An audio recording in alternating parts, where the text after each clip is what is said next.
Chief Fitness Consultant ang kasama natin ngayon para i-share ang kanyang recipe dito sa ating Mars Masarap. Welcome to Mars Chef Liza Fielder. Hi, Chef! Hi! Tama ba, Liza o Liza? Liza. Liza. Yes. Siyempre, nag-guest ka na sa amin, di ba? Oo, Mars? I nag-workout ako before. Correct. Yes. That was last year. Yee. So, ngayon magluluto naman ako. Yeah. Anong iyong iluluto? Okay, this time I'm going to cook beef burrito in tomato salsa and sour cream. This one, beef tenderloin, around 1 kg. Minarinate ko na siya kanina while waiting for my turn. Para masarap talaga yung lasa, no? So, ang marination niya for 1 kg, at least 1 cup of yogurt, Okay. 1 whole squeeze of lemon juice, salt and pepper to taste, and 1 tablespoon of cumin and paprika. Sarap. And a little bit of garlic. Yun lang. Okay. So, start tayo ng onti sa garlic. Onti lang kasi meron na siyang garlic eh.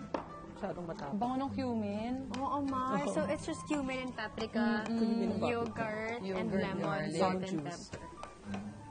Okay. Parang okay na nga na ulam yan, Mars. Actually, Diba? oo. Ayan ang Filipino ulam talaga eh. No? Diba? Rice talaga. Kasabay. Sige, Masarap and then siya, ito, no? konting onion lang din. Kung gagamit ka ng beef or ng any red meat or chicken, make sure na i-trim mo yung fats. Diba? Oh, yes. It's not good for your heart anyway. Ano nga, kaya Ano naman naman. naging Dapat fitness healthy. guru. Tama. Yes. Tsaka, malasa pa rin naman kasi may spices, di ba? Yes, Marami tama, nang pwedeng tama. pagkunan Yun ang kagandahan ng pagka lasa. marunong kang magtimpla, mag-combine ng mga ingredients. Yes. You'll end up not cooking boring food. Kasi Oh, sabi nila, yeah. pagka-healthy daw, boring, di ba? Not Actually, it's necessarily. Not anymore. Not Not anymore. anymore. Totoo ka dyan, Mars. doesn't have to. Ayan. So, sautein na lang natin siya. Tenderloin naman to eh. Madali lang siyang maluto. Oo, kasi pag na-overcook yan, chef, titigas. Titigas, yes. So, sautein lang natin siya. Na-excite ako. Bibita lunok ng lunok. Mars, gusto mo magtubig muna? Oy, kaya naman, Mars, pag-usapan natin ang inyong friendship. Kamusta naman, Bubay? How are you? Ito, sa awa ng Diyos, okay na.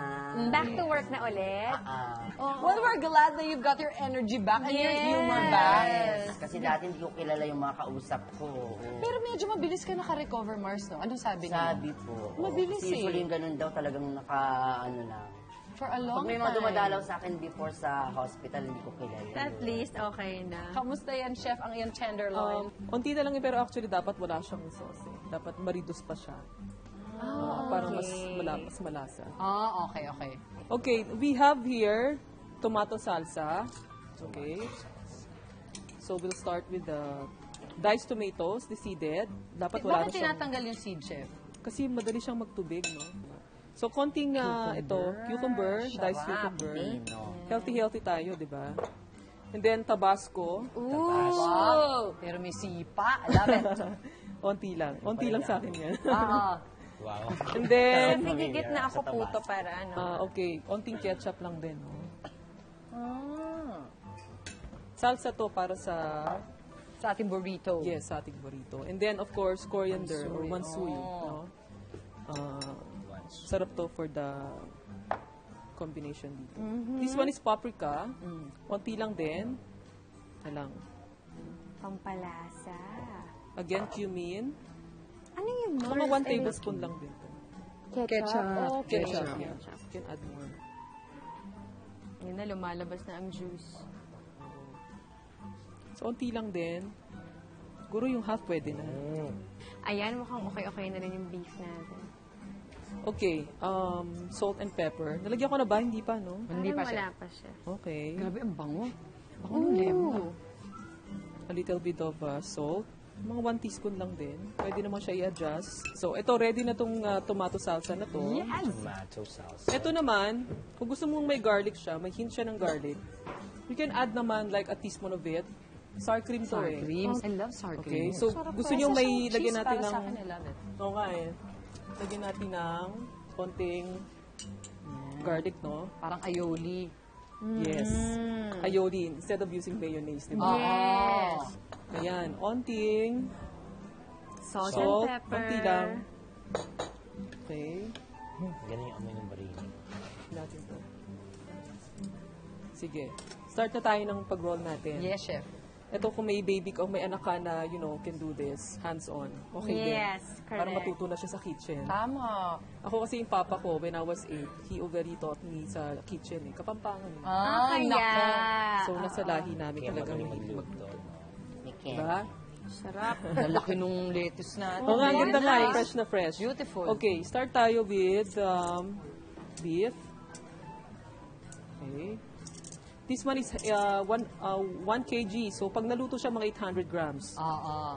Okay. So, yan. Yes, konting Salsa.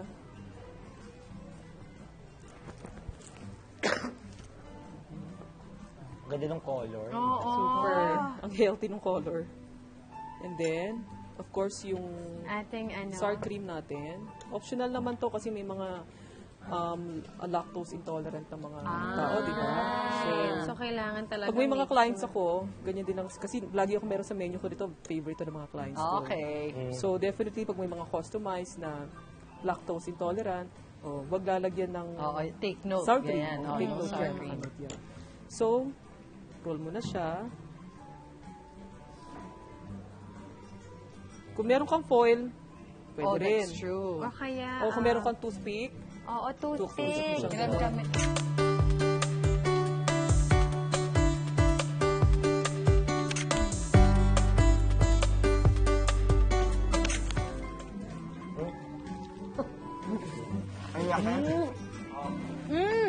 Super malasa, chef.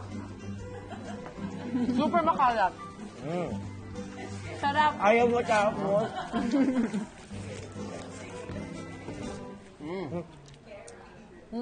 sarap.